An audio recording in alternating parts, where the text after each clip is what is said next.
Can you hear me?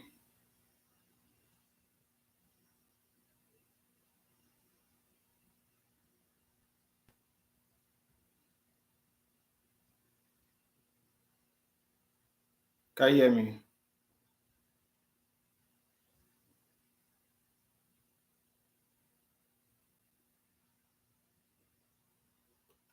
Can you hear me?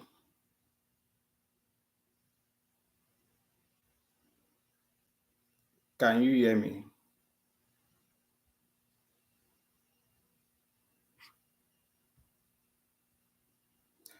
All right. Uh, all right. So sorry about that. I had a lot of issues with trying to connect. Yeah, these 10 minutes to the time. Just give me a minute. Yeah,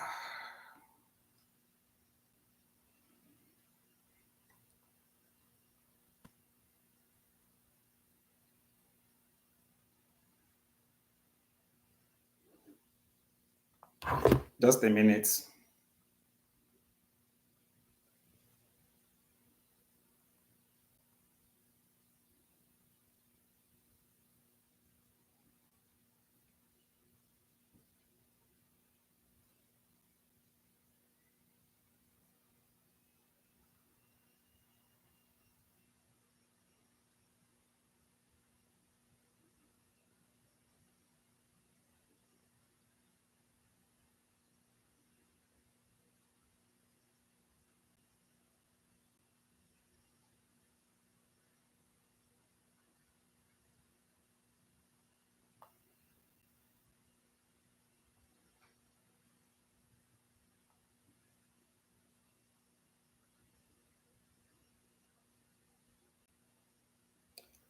All right.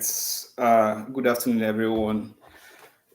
This afternoon here and the evening for those of us that are connected in Nigeria.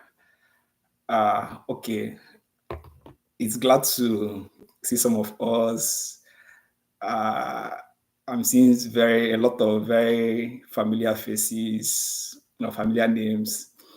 All right. So basically, what we're here is just talk about USMLE.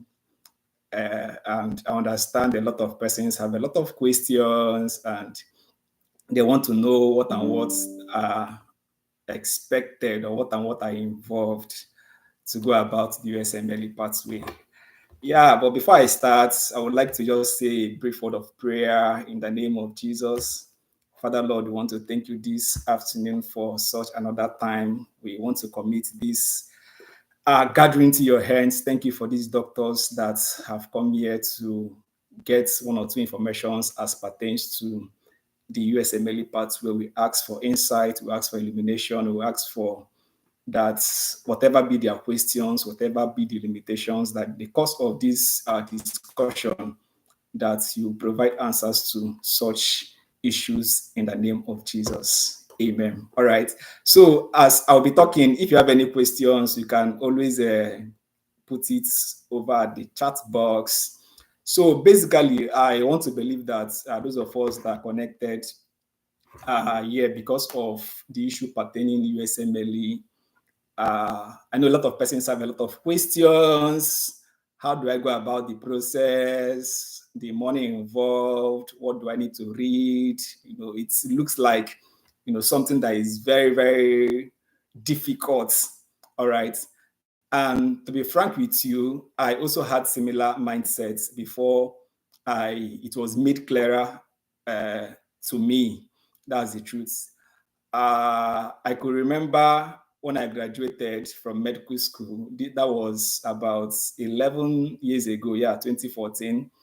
USMLE was something that was like a no-no. Like you have to have a lot of guts before you can go about it. And it's not just about the things that you need to read, but also the money involved. It was something that a lot of persons usually don't even dare or to attempt. And but over time, I also had a lot of friends that, or rather, some friends that tried it, some of us were like, okay, let's just leave out this for now.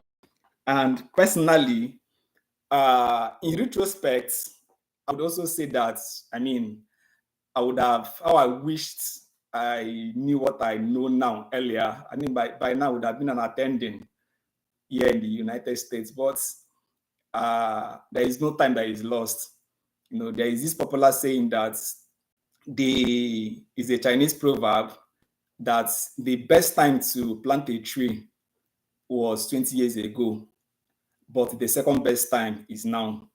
Meaning that, yeah, it might have looked for some of us that, oh, it's been years I finished from medical school, I would have attempted or tried this. And I mean, but the matter is that there is no time that is late. Whether you just graduated, you are still a student, you're a medical officer, a resident, or even a consultant, I mean, you can actually still go give it a try. And I'm very confident that it's something that anybody can do. Over the years, there have been news stories of consultants that actually wrote USMLE and matched. I mean, for someone to have finished residency and still had the guts to try it, it means that anybody, irrespective of how many years that you graduated, it's something that you can be able to do.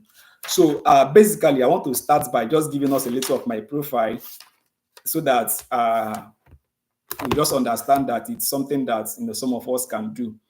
I attempted, I started attempting USMLE. I started preparing for USMLE. That was about 8 years after I graduated. So automatically, I was an old grad. All right.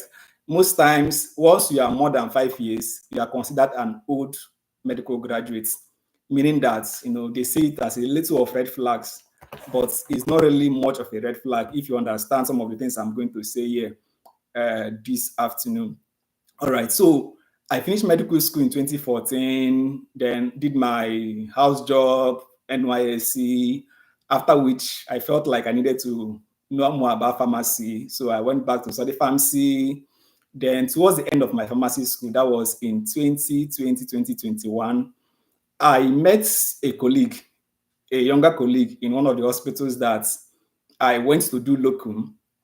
I was actually at the canteen eating, and he came in there. He came to cover a particular doctor. We started talking, and in the course of the discussion, he was like, he now told me that wow, that he's actually preparing for his USMLE. I was like, wow. So how are you going about it?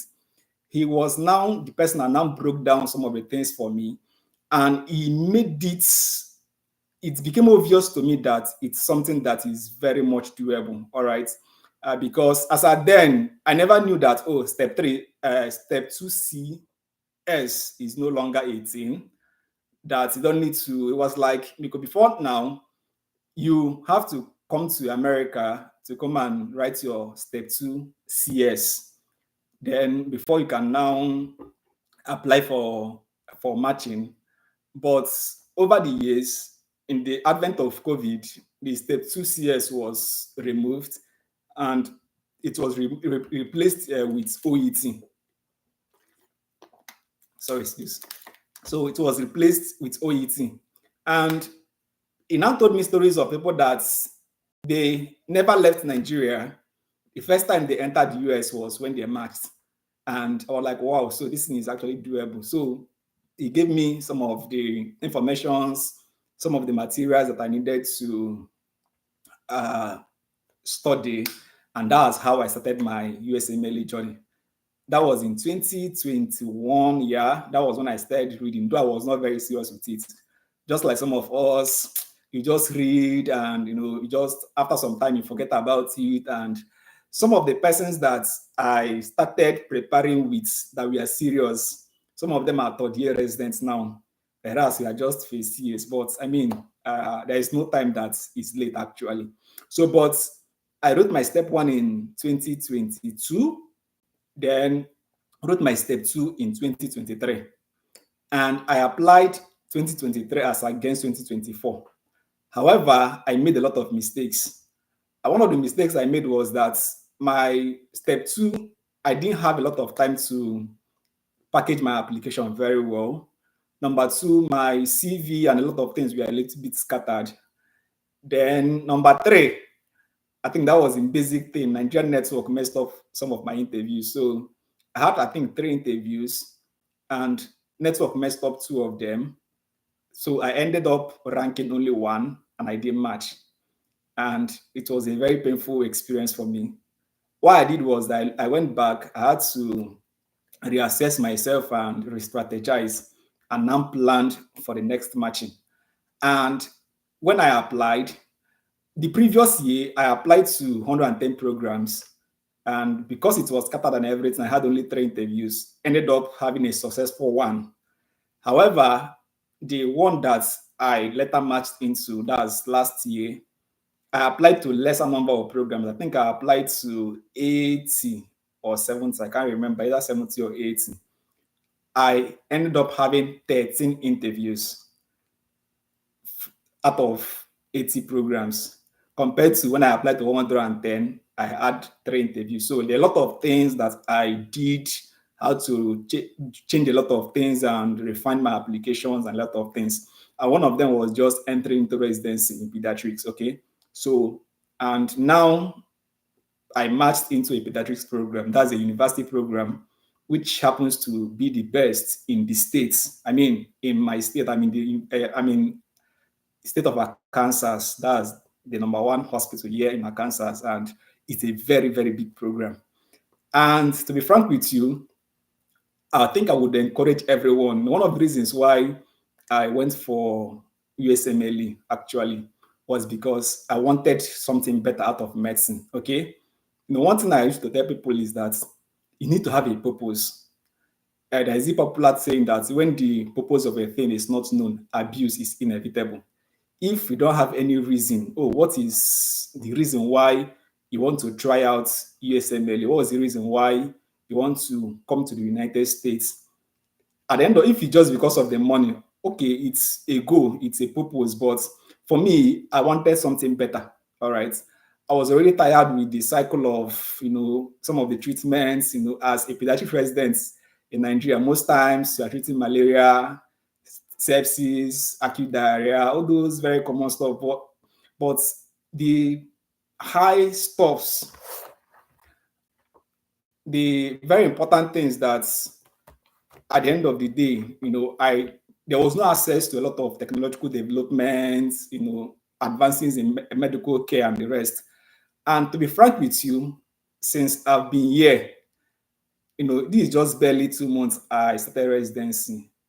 Some of the conditions I've seen, I've managed, are the things that I've never in my whole life, all the 10 years I've become a medical doctor, seen in my life.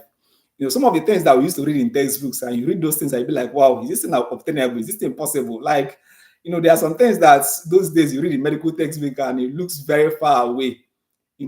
These are things that you see firsthand, you practice it. These are things that, most times you tend to, have a hands-on experience. And not just that, you tend to appreciate medicine better. You tend to have, when you are managing a particular condition, you see the results, you can be able to, appreciate some of the things that you are doing. And not just that, I was telling a friend that, for these past 2 months, sometimes I used to forget that I work in a hospital, because I've not really had any mortality. Like, I've managed more than 500 patients within these last 2 months. It's been a whole lot of them. However, in all those cases, most times, those days in Nigeria, there are some conditions that you will see, and you just know that this person is about to die. You used to call it that he's about to pack. So you just have to just do a little things. And I've seen some of those conditions here. However, the way it's managed, like, I'm still in awe, like, wow.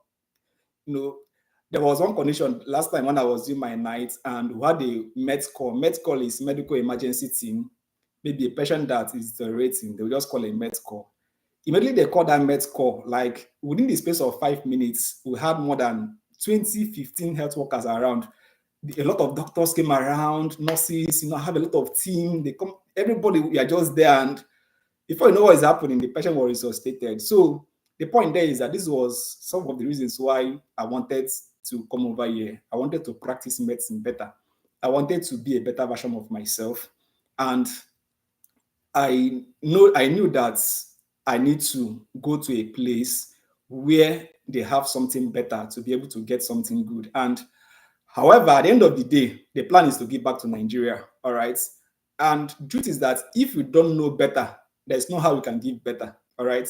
If you don't know, I mean, there are better ways to do these things. There are better ways to manage this condition. There's no way you can come back to Nigeria and better whatever system that we have over there. So for me, I needed to come over here, get something good in order to come back and help the system. That's give back to the economy, give back to Nigeria. And it's really a very wonderful experience so far, to be frank with you. It's something that I'm still very, very much grateful. And that's why I say that, I mean, it was something that I would have wished I did earlier, but I mean, it's still good that we are still on track. So the first thing I would just want to say is that you must have a purpose. What is the reason why you are trying to come over to the US? Okay. Then the money is also part of it. Let's not just be over spiritual to think that the money is part of it. The money is also very encouraging. In as much as yes, as a resident, you don't get to be paid so high in quotes, if you understand what I mean. Most times is when you become a consultant, that's an attending, that the salary is very, very encouraging. However, even as a resident, the truth of the matter is that your monthly pay, that what you are paid in 1 month, is actually higher than what some persons are paid in 1 year in Nigeria, to be frank with you. No exaggeration. And the salary that we are like is actually very, very small. Somehow not it's not as much as compared to what an attending is being paid. But the truth is that you can actually compare it in Nigeria. And I know that some people will be like, hey, after all, you still pay tax, you pay house bills and all those things. Even in Nigeria, you still fuel your car, you still pay your house rent, you still do a lot of things. So these are some of the expenses you still do. But when you remove those expenses, you still have something that is very, very manageable as a resident. So you can be able to live an affordable and a comfortable life. And if that is not enough for you, after your 3 years of residency, you become an attending. I mean, the money is also something that is very, very good. At least you can live far above average. So that can also be a reason for other persons. All right. So back to the main reason for this online session. Why USMLE? How do you go about it? I know some persons are confused. How do I start the process? The money that is involved and the rest. And I used to tell people that, first of all, you must tell yourself there is something that you can do. Don't look at yourself, the finances, and oh, okay, this is how much I'm paid every month. You now calculate it.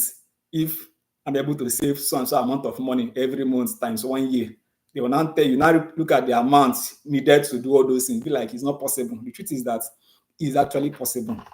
They say that whenever there is a will, there is a way. I've always believed that once you have a will, I mean, I want to do this, there will always be a way. And there are a lot of ways around this. I had a friend that it took him 1 year to do all the USMLEs. Like he started his process in January, wrote his step one, I think around May or April, May or thereabouts, wrote step two around August, September, started the application, he still matched by the next year. So, and what happened was he had a will, like he was determined that this is what I want to do, and he gave it his best. In as much as that may not be the ideal for everyone, like I mean, it takes a lot. But the point there is that if you decide that this is what I want to do, the truth is that God has a way of sending help, resources, and some of the things that you feel that is very difficult, the way we start coming out. All right. So let's just first of all talk about the breakdown based on registration and what you need to read. Then before we now get to the issue of how to go about it and the finances, the studying and the rest. Okay. All right. Currently, the ECFMG changed their websites from what it was before. I think they moved to what we call My Intel Health. Before now, it was the Oasis, that's SFMG website. And that transition ended up, I think the financial implication increased a little by $50. All right. Before, the whole payments used to be about $3,125, but now it's about $3,175. That's a $50 increase. However, those that have done the first two processes in the previous CFMG may have it a bit cheaper for them because there are some stages that are now removed for them. Okay, so first of all, the first thing you have to create an account and have your ECFMG number. Before now, to create that account is free of charge. But this recent My Intel Health, you have to pay $100 to create the account. Before now, you just create the account within 5 working days. They give you a number. At the end of the day, you just go and do your other things. So, but now you have to pay $100 for those that have not done that. Then after that, you apply for called ECFMG certification. More or less like they want to certify you that you're a doctor and the rest, a lot of things involved. And before now, you pay $160 for it. But with this My Intel Health, you pay $560. But if you have done it before, you don't need to, I mean, it has been done. So the deficit is to your advantage. All right. Then the next stage is credential verification. Before now, you don't pay anything to verify your credential when it was under ECFMG, but My Intel Health now is $200. I have to do it. So you have to finish these three processes before you can now apply for your step one. All right. And for step one, before, the step one fee was $1,020, but the current My Intel Health have reduced it to $695. All right. So do you see where at the end of the day, they are kind of balancing up? It's almost similar, the same amount of money that you would have paid. Step two is also $1,020 before. Now it's also $695. So similar pay. So at the end of the day, discover that the deficit is just about $50 or thereabouts. Okay. So that depends on where you are, if you have started the process before or if you have not. For those that have done that have created the accounts, that have done ECFMG certification, at the end of the day, discover that they may just have to pay $600 something for their exams, which is cheaper for them. But for those that have not, just know that it's just extra $50 that is added to the amount. Then, so after you write your step one, you do your step two, you need to do your OET, okay? And OET was what they used to replace the step two CS.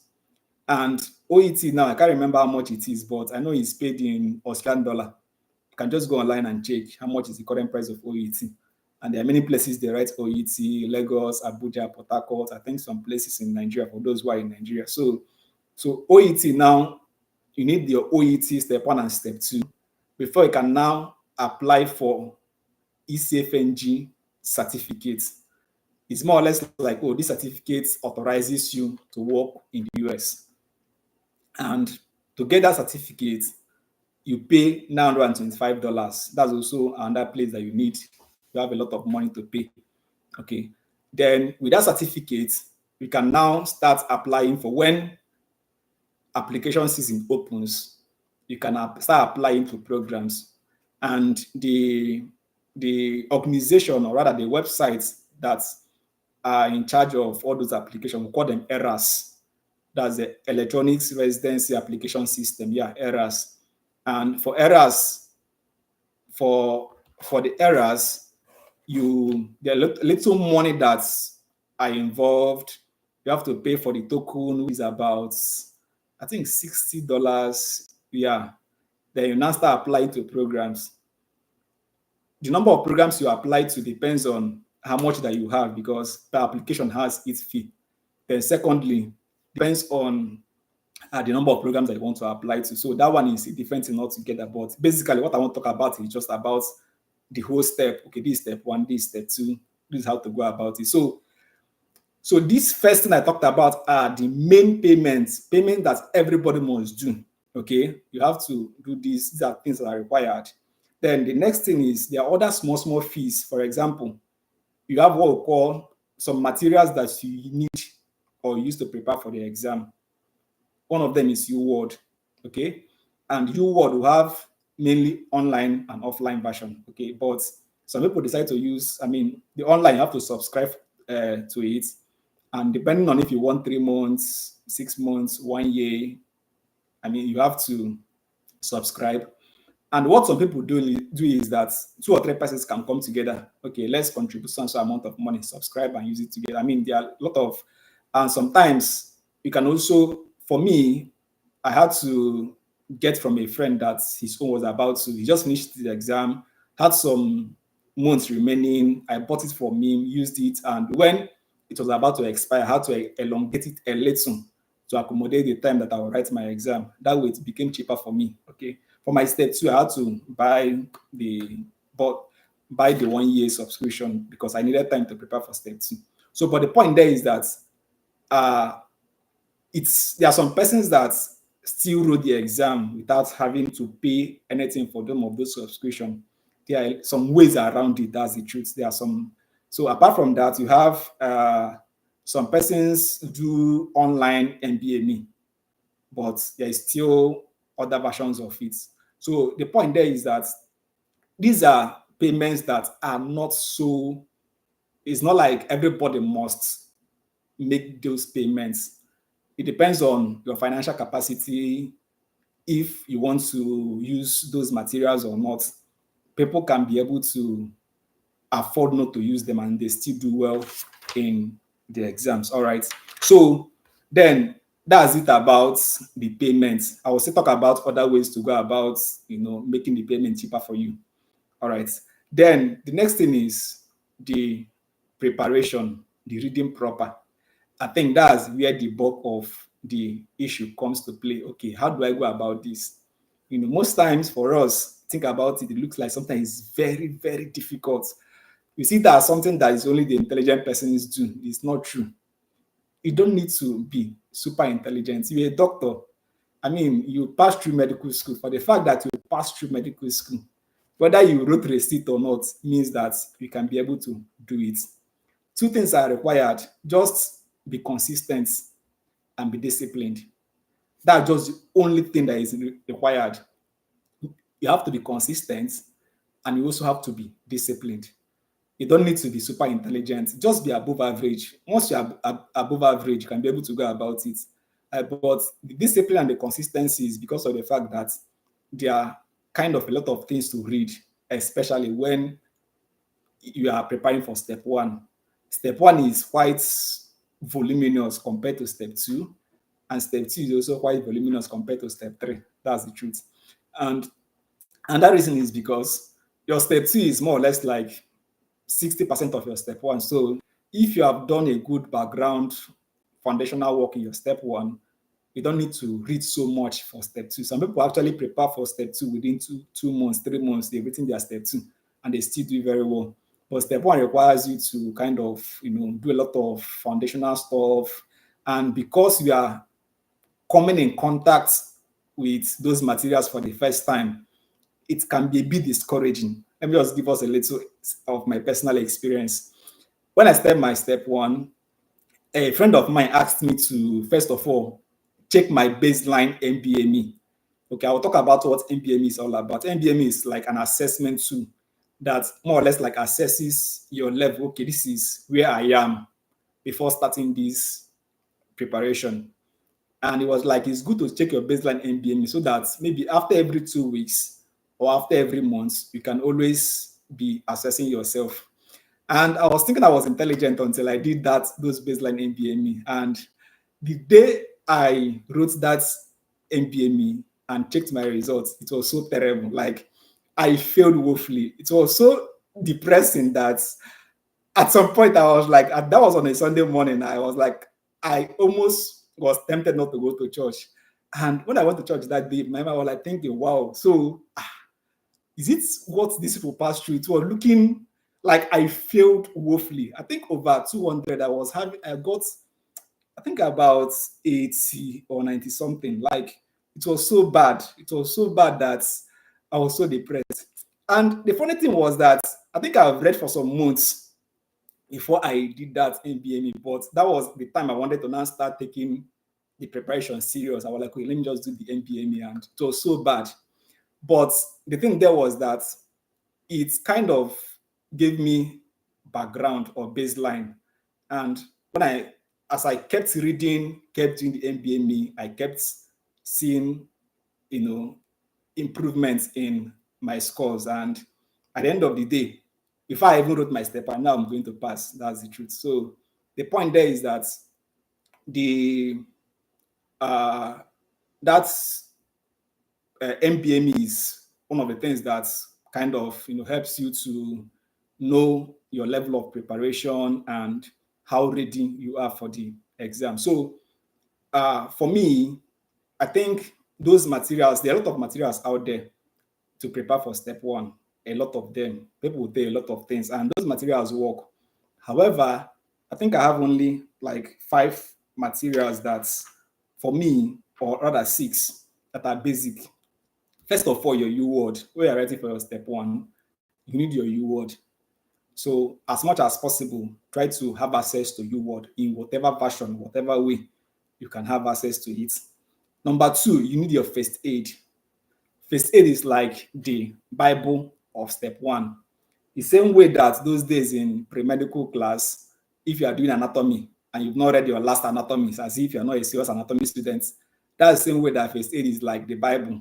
It is a prerequisite. You need your first aid to be able to, like, you have to have it as close as possible, because it's something that you need to always read and read. And most times people will be like, go the first pass, go the second pass, and it's something that you can actually do. So your U word, your first aid, then you have your Patoma. Patoma is a pathology textbook. However, you are not required to read everything.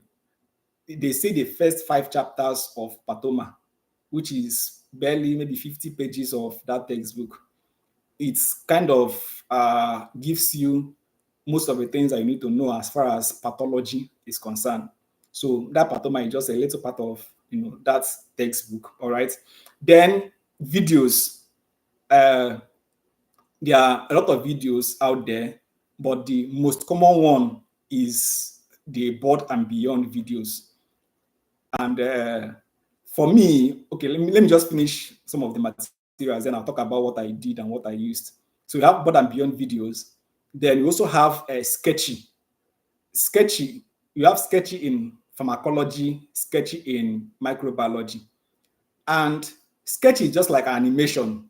For those that love cartoon animation, they use animation to explain pharmacology and microbiology. And it's very, very nice. All right. Then the next one that is important is your MBME. That's what I talked about. MBME is both an assessment and a learning tool. Okay. MBME is like more or less like they mimic the exam for you, give you 200 questions. You answer those questions. At the end of the day, they give you a score. So it gives you an idea of, oh, this is my level of preparation for this exam. At the end of the day, you can also read through those questions, make your corrections, see why you failed those questions. So that's why I said it's both an assessment and a learning tool. Why MBM is very important is not just you need to learn. It also gives you an idea of how ready you are to passing the exam. Just like I told us, if I wrote my step one, I already know I was going to pass. Now step one is pass or fail. So when I kept doing my MBMEs, I came to a point where my MBMEs was we are around the 240s, 230s, and I knew that step one passing score is 197 then. Like if I'm having 240, 230s MBME in step one, I mean that means I'm ready to pass the exam. So I went and wrote the exam. For my step two, the plan was to have at least 260 or thereabouts. And when I started doing my MBMEs and other assessment tools. When it was close to my exams, I discovered that I was around 250s, 250s, 250s. Like most of the last 4 MBMEs I did were around the 250s and the rest. So I knew that this is where I am. And in as much as I kept reading, let me see if I can cross that 250 something mark. At the end of the day, that was what I had. I had 250 something. So the point there is that the good thing about those assessment tools is if you do them very well, it kind of gives you an idea of your level of knowledge at that particular point. Okay, this is how ready I am to passing this exam. Assuming you have a plan, okay, I want to have 240 in my step 2. You do your if you have any questions, just put it down. I'll answer those questions later. You do your MBMEs, it now gives you an idea of, okay, this is where I am at this particular point in time. So MBME is also important. Then the other one is there is a podcast, Divine Intervention Podcast. We call it Divine Intervention Podcast. You can just type it, browse, go to Google, type Divine Intervention Podcast. You will see the website, go through it. I think it's actually arranged step 1, step 2, step 3. All right. These are audio. I think it was done by a doctor. The guy's name is Divine. He's an attending here in the US, but he started it while he was still a resident or even medical student kind of in the US. So now he has up to like 400 and something of those podcasts in his website, and they are free of charge. You can download them. So you can download the podcast related to step 1 and be listening to them. And sincerely speaking, that guy did very, very good work in most of those materials. Okay. So that's it for step 1 materials. But for me, I didn't use some of them. Okay, there are other materials. You have Kaplan videos, many other videos, stuffs out there that people do. But I tell people that as much as possible, you don't need to read everything. Materials are everywhere. Just limit your studies to your peculiarities. For instance, I didn't do Board and Beyond videos. And the reason is because I'm not a fan of video. Like if you put a video before me now, 5 minutes I will sleep off. So I tried it didn't work. I had to, remove it. Whereas I have a lot of friends that did Board and Beyond videos and they enjoyed it and it really helped them a lot. Okay. So I didn't do Board and Beyond videos because videos are not my thing. Like I'm not a fan of videos. So I just have to remove it. Secondly, I didn't know about the Divine Intervention podcast until my step 2. So I didn't use it for my step 1. But the truth is that I wish I knew about it during my step 2. But the point there was that like I still didn't use it and I did very well. Like I passed my step 1. For step 2, you discover that you don't really need so much of all these materials. For step 2, you just need your U-word, your MBME, your first aid. That's step 1 first aid. We can use it as a reference. Step 2 has first aid, but most people don't use it. I don't even know how it looks like. I didn't even buy it. Your first aid for step 1 is actually much more important. You can actually use it as a reference for your step 2. Because just like I said before, that step 2 is more like 60% of step 1. So you still make references to your step 2. So your U-word, your MBME, I now added the Divine Intervention podcast. I think these are the 3 things I used.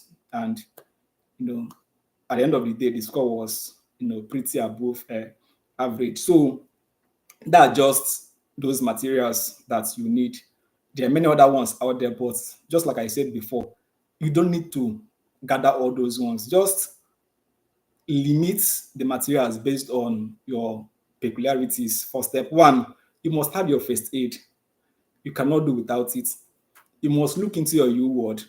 You must have access to MBME. All right. Then your patoma is something that some of us read our patoma 1 week to our exam. We just got the textbook, went through the first 5 chapters of it, and that was it. And it was pretty straightforward and easy to assess. So I think that's it for the materials. Then coming to the reading proper. Most times, I used to tell people that first of all, you have to sit down and ask yourself, when do I want to match? Which application season do I want to be part of? Is one question that you must be able to answer. If you sit down and tell yourself that, okay, I'm preparing for USMLE without having a timeline, at the end of the day, I mean, you would discover that you will not achieve anything. But if you be like, okay, I want to match in 2027, for instance, and for me to be able to match in 2027, it means that I must have written my exams and gotten my ECFNG certificate before September of 2026. Look at this is how it works. For those that want to match next year, matching is a match. All right. That's where you get your match outcome. For you to be able to match the next year, you must have application opens in September of the previous year. So for those that intend to match next year, by next month being September, they would have started applying to those programs. I think you can start applying first week of September. However, by the last week of September, that's when programs will now start having access to those applications.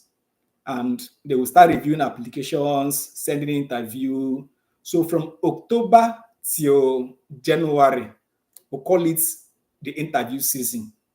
That's when some persons start getting, you can still apply at those points, but that's when people start getting interviews, having their interviews. So, and after January, by February, that's when you do your ranking. Ranking means that, okay, all those programs that you applied to, sorry, that gave you interview, rather, that you interviewed with, you have to rank them based on your choice. First choice, second choice, third choice, and the rest. So for me that had 13 interviews, I ranked 13 of those programs. This is the first place I want to go, second, third. So you do it in February, and by March, the result comes out. So if you want to be match in 2026, by September, by next month, your applications should be ready. Everything should be set. And for those applications, it's not just your results. You must have written your first step one, step two, OET. Must have gotten your ECFMG certificate. That's certificate. That's one part of it.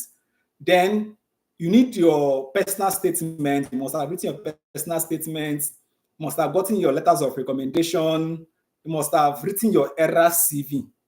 And just like I told us when I was starting, this is one of the mistakes I made because my certificates coming out and the application, they were so close that I didn't have time to settle down and have a comprehensive and a good application. So that's why I said you must factor in the time needed to gather your CV together before the application. So you must have a timeline. When do I want to match?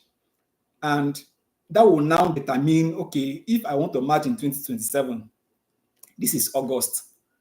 What it means is that everything should be ready by, I tell people, maybe a month before the application opens. So everything should be ready by August of 2026. That's August of next year. Meaning that by August of next year, I must have written my step one, must have written my step two, must have done my OET, and I must have, or in the process of getting my ECFMG certificate. So you must have a timeline so that it can now be able to determine how you factor your reading. And if that's the case, you can be like, okay, I'm going to write my step one in January of next year or even December of this year. Then write my step two maybe around July of next year. Then maybe OET. OET is pretty straightforward and easy. So you can, most times, some of us, I think I prepare for OET within 2 weeks or 10 days or thereabouts. So it's something that you can always, it's not as difficult as IELTS, that's the truth. So at the end of the day, so that the applications should be ready by August, September of the year before the matching. So you must have to factor it in, plan yourself, and now start planning your reading. If you plan to write your step one, let's say by January next year, discover that it's not just only about reading. The application also takes time. Let me just give you an instance. When you apply for, before when you apply, it takes a while. Okay, you apply for ECFMG number. It takes like 5 working days to get that number. Then after you get your number, you pay those days, you pay the $160 for the certification, the verification. Then at the end of the day, sometimes it may take up to 2 weeks or 3 weeks before you're able to be verified. Then now they've introduced credential verification, meaning that they have to verify your credential. They have to email your school. Your school will now email them back that you're a student. They send your transcript and everything. So it may still take another 2 weeks or 1 month, depending. At the end of the day, when you now pay for the exam, you discover that the process may take a lot of time. So you should be doing your registration together with your reading. You don't have to wait, okay, I need to write the exam in January, and you're waiting till December to start the process. At the end of the day, even if you're ready to write the exam, you cannot write because you've not finished the whole verification process. So the point there is that you must take both of them hand in hand to be able to write the exam when you are supposed to write the exam, okay? Then another thing that is very important is that apart from the verification and the whole thing, there's what we call eligibility period. When you register for the exam, they will ask you to put in your 3 months eligibility period. Eligibility period means that, okay, I intend writing this exam within these 3 months. So if you want to write, let's say in January next year, as you are registering for step 1, they will ask you for your eligibility period. You can decide to be like, okay, my eligibility period is January, February, March. Another person can decide to choose December, January, February. So it means that these are the 3 months that I intend writing the exam. And after you pay and you are confirmed, you can now go to their website and choose the particular dates that you want to write the exam. And the truth is that if you want to adjust the dates, it's possible. And as so far is within the 3 months that is in that your eligibility period. Meaning that assuming you chose January and maybe around October, you've assessed yourself and you feel that, oh, I may not be ready to write this exam in January, you can shift it to, let's say, February, or you can even shift it to your March because it is still within your eligibility period. However, if you want to shift it close to your exam, maybe your exam is in 3 weeks, I now want to shift the exam, it's still possible. However, there are some token, some money that you have to pay to be able to shift it. But by the time you do the registration, you understand some of those tiny details. So the point there is that as you're reading for the exam, start your registration. All right. I think I will be summarizing. I intend for this to be around an hour.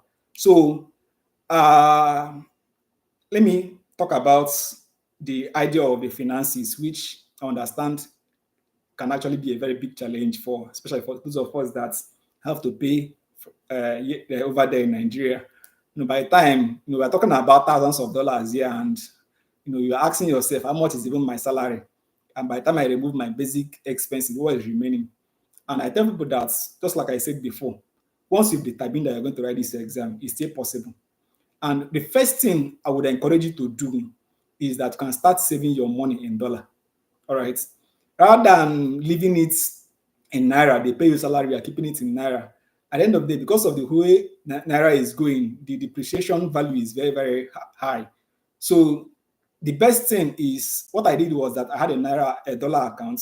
So just have to be saving those money in the dollar account, no matter how small. Even if you decide to be saving $100 every month or $150 every month, you discover that within the space of 10 months, you've saved enough to be able to write your step 1 or to pay for your step 1. But because you are consistent in the saving, so you have to consistently, try to save. Then number 2, the issue of question bank. The truth is that there are some persons that didn't pay anything and they still wrote the exam, okay? And there are ways around it. I may not be able to talk about it here because I'm live, but the truth is that there are still ways, around those things. For those of us that I can actually put in this into my WhatsApp, can talk about it privately. But truth of the matter is that just like there are many ways around some of those things, especially those question banks, you can actually have two or three persons come together, contribute and pay, and you guys have access to question bank. For example, currently I'm preparing for my step three, and I had to, one of my friends just paid, was like, okay, I just paid for step three. Do you want the question bank? You are going to pay me so and so amount of money. I was like, okay, that's good.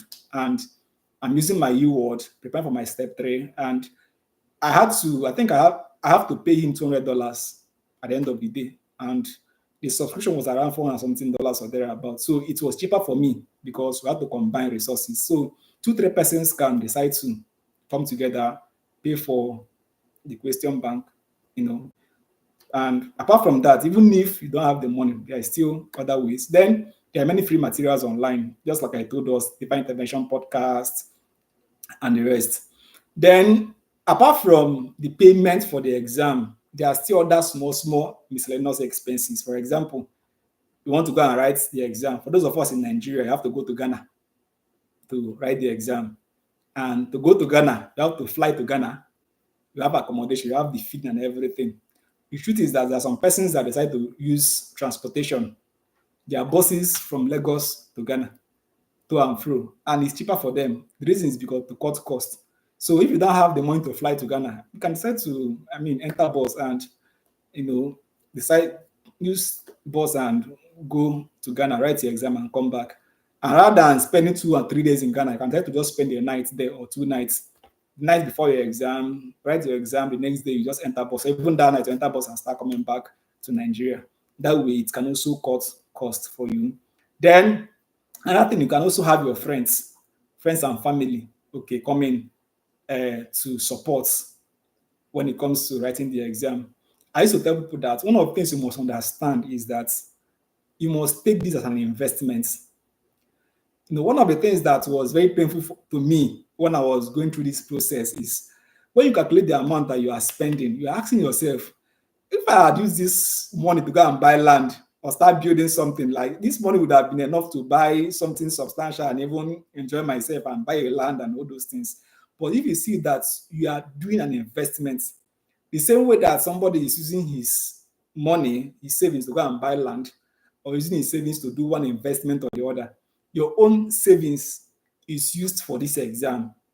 Once you see it as an investment, it will remove this idea of feeling pain that, oh, I'm trying to spend a lot of money in this process. And I understand it can be very, very discouraging because not just the pressure of preparing for the exam, also the financial implication and everything. But once you see it as an investment, it means that you just have to inconvenience yourself for the meantime in order to achieve it. Okay.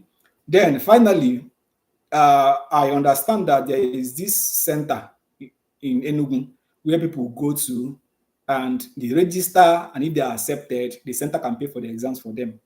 It's available. So I really don't know the details of how it works, but I know some persons that went through those centers and they're in the US now and they are doing very well. So the point there is that, just like I said before, once you have a will, there is always a way. And to be frank with you, at the end of the day, by the time you come over here and start working as a resident, even if you borrowed money to write the exam, it will just take you a few months to cover whatever expenses, whatever debts you've incurred, just a matter of a few months. So I think that's basically what I wanted to talk about here. If you have any question, you can just put it in the chat box. I would look through them and answer. Okay, another thing I want to talk about is red flag. Let me just use the next few minutes to talk about red flags. Red flags are basically, for some of us, oh, this is my 10th year of graduation. I have an attempt in my steps and the rest. These are some of the things I would call red flag. Just like I said initially, that most times 5 years is usually the cap, whereas above 5 years, they usually see it as you're an old grad. But the truth is that I tell people, even if you are 20 years, there are people that are 20 years, 30 years postgrad and they're still matched. The most important thing is, how are you able to package your CV? Okay. What they want to know is, what have you been doing all those 10 years that you graduated from medical school? Okay. See how it works in the US. When you come over, you understand why they are so particular about years of graduation. In the US, when you finish medical school, you cannot practice as a medical doctor without residency. Whereas for those of us in Nigeria, when you finish, you can just do your house job. You are doing medical officer work. You're a doctor. You can decide not to even do residency, become a GP, and continue your pathway career that way, and you are fine. But yeah, before you practice, you must do residency. So they see it that if you've not done residency and you've graduated 10 years ago, it means that you've been doing nothing related to medicine. So they want to know, what have you been doing all those 10 years? So it's left for you to now tell them, okay, I've been working as a medical officer in so and so hospital. It means that you are still clinically inclined. Another thing that you can decide to do is to be doing residency in Nigeria. That's what I did. After I had issues the first year, I went and studied home country residency, and it really helped. And because I wanted pediatrics, I applied into pediatrics there. I was doing residency. And my reason was that, oh, let me also be having career progression. And if this one works, fine. If it doesn't work, I'll go and write. I'm actually due to writing my part one by, I think, September, October this year. So but the point there is, that way it shows them that you are still, clinically inclined, you are still fresh, that you've not left medicine a long time ago. So this is how to deal with the gap for the year of graduation. Then the second thing is, some people also be like, I don't have US clinical experience, because in your application, one of the things that they look out for is US clinical experience, uh, which can be part of your CV. And there are many ways around it, just like I told you. Number one, you can have, there are a lot of hospitals that offer virtual US clinical experience. You don't need to come to the US to have that experience. There are some hospitals that offer it. Some of them are paid, some of them are free. That's number one. Then the other, ways around getting US clinical experience. That's the truth. So, and even if you don't have US clinical experience, that doesn't mean that you will not match. There are some persons that had none and they're still able to match. The most important thing, as I said before, is how do you package your CV. The next thing is visa. I understand that recently the visa thing is becoming a very serious issue, and a lot of persons, issue of visa denials, this and that, this and that. The truth is that if you understand the medical system here, you understand that there is no how, as far as this system here is concerned for now, they still need IMGs, that's international medical graduates. So they will still have need for doctors outside uh, outside of the US. There is always gap, to fill. So meaning that I don't think for the next few years the spaces available will be can be filled by American graduates, and hence the IMGs are still required. And the truth of the matter is that people still get their visas, and at the end of the day, some of us still have a lot of friends that matched, got their visa, and they're in the US here. So let us not, those mindset of trying to be like, well, at the end of all this suffering, visa will not be an issue. I mean, a lot of persons still have their visa. And most times, the issue of visa is for those that are going through J1 visa. There are different visa routes. But if you don't have issue with it at all, and you have the money, you can go and do your step 3. Once you do your step 3, you can apply for H1B visa. And most times, H1B visa is almost a guarantee that you are coming into the US, all right, if it's approved. So H1B visa has very, very, very low denial rates compared to J1 visa. So you can decide to write to step 3, apply for H1B visa through your program, and that's it. But for some of us, I came through J1 visa, and I mean, it was still there. So, don't start thinking about that problem now, because one thing about the immigration law is that it keeps changing every day, every now and then. It keeps adjusting and changing. So That shouldn't be the problem. The most important thing is that how do I, get to this particular stage ahead. They said when you get to the river, you cross it. So the next thing is publications. I think I can see somebody ask about it. Publication is very important. Now that you are preparing for the exam, as much as possible, start looking out for publication. You have friends that are into publication, collaborate with them, be part of the publication, so that at least at the end of the day, you have some publications attached to your name. Because these are some of the things they are looking out for. Oh, how many publications do you have? How many persons are you able to, how many publications do you have out there? And it mustn't also, let me also say, the publication is not a must. It will be related to the specialty that you are applying to. However, you should have at least one or two around that specialty. But even if the one you have is not related to that specialty, good and fine. For instance, when I applied, I think I had about 5 publications. And out of those 5, I think it's only one that was related to pediatrics.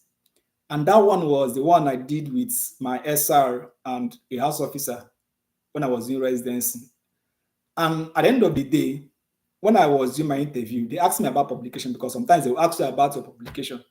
I just told them about the one that was related to pediatrics and how it was able to make me a better doctor and the whole finding. So the point there is that the publication mustn't be related, but if it is related, good is better. But even if it is not, the ones you have, just try as much as possible to have some publications. Just like I said earlier, these are some of the things that kind of, pad some of those red flags. For example, you are 10 years of graduation and you have 5 publications, is good. You are currently doing residency, is good. You have 1 or 2 years clinical experience. These are some of the things that makes your red flag a bit minimal so that they will look at you and be like, yes, in as much as he has been out of medical school for 10 years, his application is very holistic. I think that's it, the last thing I wanted to talk about. And let me attend to the questions that I have here. Somebody said, do you have to pay to have access to MBME? Well, the truth of the matter is that MBME has online, there are other versions of it. So it's not a must. I mean, that you have to. Then somebody asked if $10,000 is enough for USMLE step 1 and step 2. Well, the truth is that it's actually more than enough. Let me just start from there. It's actually much more than enough.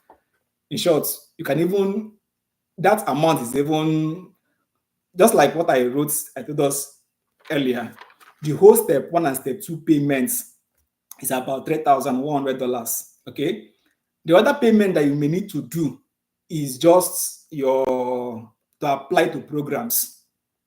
So at the end of the day, discover that even if you don't have up to that amount, you can still, depending, that the friend I told you about that applied, that started the whole process last year and matched this year.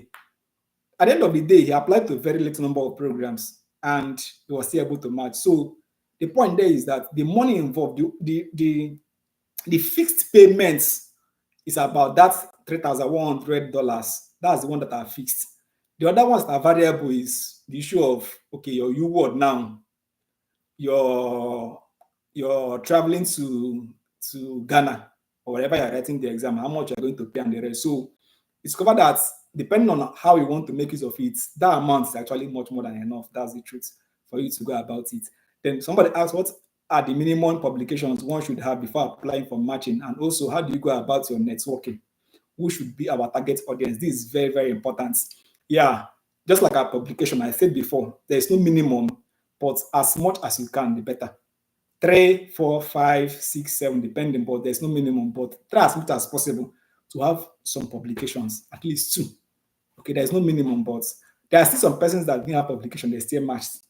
There is no hard and fast rule there. If you understand that these things are just variable, depending on how you're able to go about it. So there's no minimum, however, you should have. Then talking about networking, this is very, very important. I forgot to talk about it because I didn't do so much of it. That's the truth. However, there are some persons that did networking and it worked. I had a friend that had about, I think, 12 interviews, and he told me that the majority of those interviews came as a result of networking. And how do you network? Reach out to the program directors, program coordinators, residents. For example, you want to apply to my hospital, for example. The truth of the matter is that when you browse about my hospital, you will see all the residents. You will see our faces in their websites.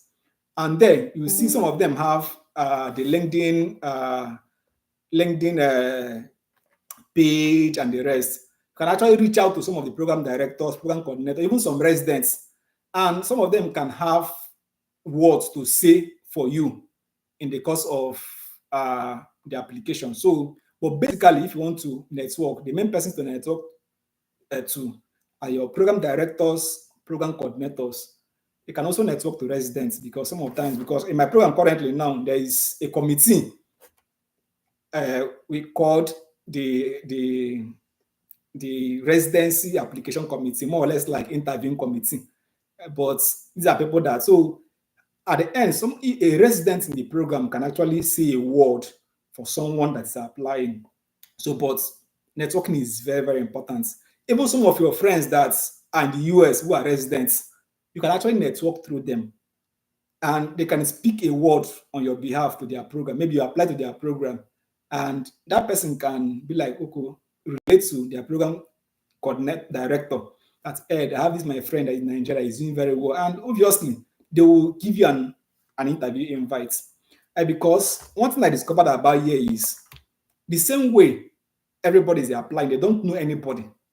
So, meaning that they will prefer to invite someone that somebody's have something good to talk about for interview compared to somebody else that is in Sudan they don't know about. So, if there is somebody that knows you and is saying something good about you, the truth is that it's really going to help. Then the next question is, must the residency program one is doing in Nigeria be related to the one applying to increase the chances of? It mustn't be related. That's the truth. It mustn't be related. However, if it's related, the better. And most times, just like I said, the way you package your application is very, very important. For example, if maybe you are doing residency in surgery and you are applying to internal medicine, when you are writing your application, you can just write in your areas home country residency. Okay, you don't need to write it in surgery. If you write it in surgery and a program director or internal medicine is seeing it, the person will be like thinking that, this is looking like this person is using our program as a plan B if he wants to try surgery, and if surgery is not working, he wants to now come to internal medicine. So, but it mustn't be related. The whole essence of residency is just the fact that you are still currently in training, you are still practicing medicine, but if it's also in line with the area that you are applying to, the better. For instance, somebody can be doing internal medicine and decide to apply to pediatrics, family medicine. A lot of people do it. I know someone that ended up matching in pediatrics, whereas the residency was in internal medicine. So, and most times for similar programs, for example, pediatrics, internal medicine, family medicine, even emergency medicine, they're a bit related. And that's why most times residency in any of them, for example, somebody that is doing residency in internal medicine applying to pediatrics, a pediatrics program can easily accept that person because, I mean, pediatrics is just like adult medicine in children, children medicine, more or less. So it's a bit related. So it's not a must. However, the most important thing is that you have home country residency. Then the next question says, do I need to start a residency program in Nigeria before applying? You don't need to. A lot of persons got matched with that residency. A lot of persons, short, a good number of people I know, they have residency experience. Just like I told you, I had to go into residency because I didn't want to stay 1 year. Like, let me just be having career progression, just in case I don't even match this year I matched into. So I went to the residency for 2, 3 reasons. One, career progression. Number two, to also increase my chances of matching. Number three, also to be advancing, to have more clinical experience and knowledge. All right. Do you need to finish first aid from front to cover? Well, there's no hard and fast rule to it. However, just like I said, first aid is like Bible. So you need to. The truth of the matter is that even when you start reading first aid, one thing about first aid is that it can be intimidating at first. All right. Whereas, but when you start reading first aid, you discover that it's something that is easier. The more you start reading it, the more you start enjoying it. You don't even know when you finish it. That's the truth. But the truth is that your first aid is like your Bible. So you need to go through it and try to know it. And some persons still do first pass, second pass, and the rest. But the truth is that just like you need uh, your U word to pass your exam. That's the same way you need your first aid to pass the exam. For one interested in oncology, what exact program should one apply to? Oncology is actually a subspecialty. All right, so you have to first of all do a residency. Then at the end of the day, you can now apply for a subspecialty, and you can have maybe internal medicine residency, then can also specialize in oncology. Pediatrics also have hemato-oncology. So depending on, so first of all, it's a subspecialty. You first of all apply, you do your residency. If you now want to do your specialty, you can now go for oncology subspecialty. How do one know the hospital or city to apply to? Are there cities or hospitals that accept IMG more? Yes. Well, when you start the application process, when you pay for your ERAS token, I said something about ERAS token. They will give you can now have access to hospitals that you can apply to. For example, in internal medicine, you may see up to 700 hospitals that accept residents in internal medicine. And you just have to now start going through it. In their website, you will now see the different profiles. Okay. You will now know if maybe in a particular hospital that you see the percentage IMGs, they will put it there in the website. Okay, this particular program has 10% international medical graduates and 90% American medical graduates. So there are some programs that you come to, you discover that they don't have any IMG, only American graduates, so you don't need to apply to them. So, but this is something that you get to do by the time you finish your exam and now start the whole screening process. It's a long, it's something that you need to take time to do. And just like I told us before, because I didn't have a lot of time after I wrote my step 2, I couldn't sit down and analyze those programs very well, because you need to analyze them, not just if they are IMG friendly, you also analyze their year of graduation preference. For some of us that we are over 10 years, you don't need to apply to a program that is telling you that if you are more than 5 years, we are not interested in you. So that was what I had to do the second time, and now reduce the number of hospitals I applied to the ones that accept my qualification, because there are some programs that they don't have any cap on the year of graduation, so you apply to them. There are some programs that are 50% IMG, international medical graduate. There are some programs that are 90%. There are some that are 40, 30. So by the time you go through those ERAS programs, you can now go to them individually and now select the programs that you want to apply to. All right. Somebody said, I've done the ECFMG certification, paid the $150 and gotten the ECFMG number. But with this ECFMG change of website, what stage do I start from now? Well, I'm not so sure. However, but since you have done the verification, I don't think you have to do that verification again. That's the truth. I think the main thing now will have to be you have to do the credential verification, meaning that you have to pay that $200 for verifying your credential. And the good thing there is that the step 1 has reduced from 1,000 to 700. So it will be cheaper for you now, because you just have to pay the $200 and the whole step payments. I'm not so sure, but by the time you go back to their website, you should be able to find the whole details. All right, what are the chances of orthopedic surgery? I noticed that most people get into internal medicine. Well, people match into study programs. However, the truth is that most times surgical specialties are very, very competitive. That, but that doesn't mean that there are not persons that match into surgery. There are people that match into surgery. The reason why you have a lot of internal medicine is because one, you have a lot more openings, more internal medicine openings. That's number one. Number two is that uh, surgical specialties, just like, for example, those of us that did house job, those days when house job was not centralized as it is now, you discover that during house job, if your hospital has, let's say, 100 openings for house officers, at the end of the day, they will take majority of graduates from your hospital before they will now start looking at those that graduate from other hospitals. That's still the same way it happens here. We are actually not primary US graduates.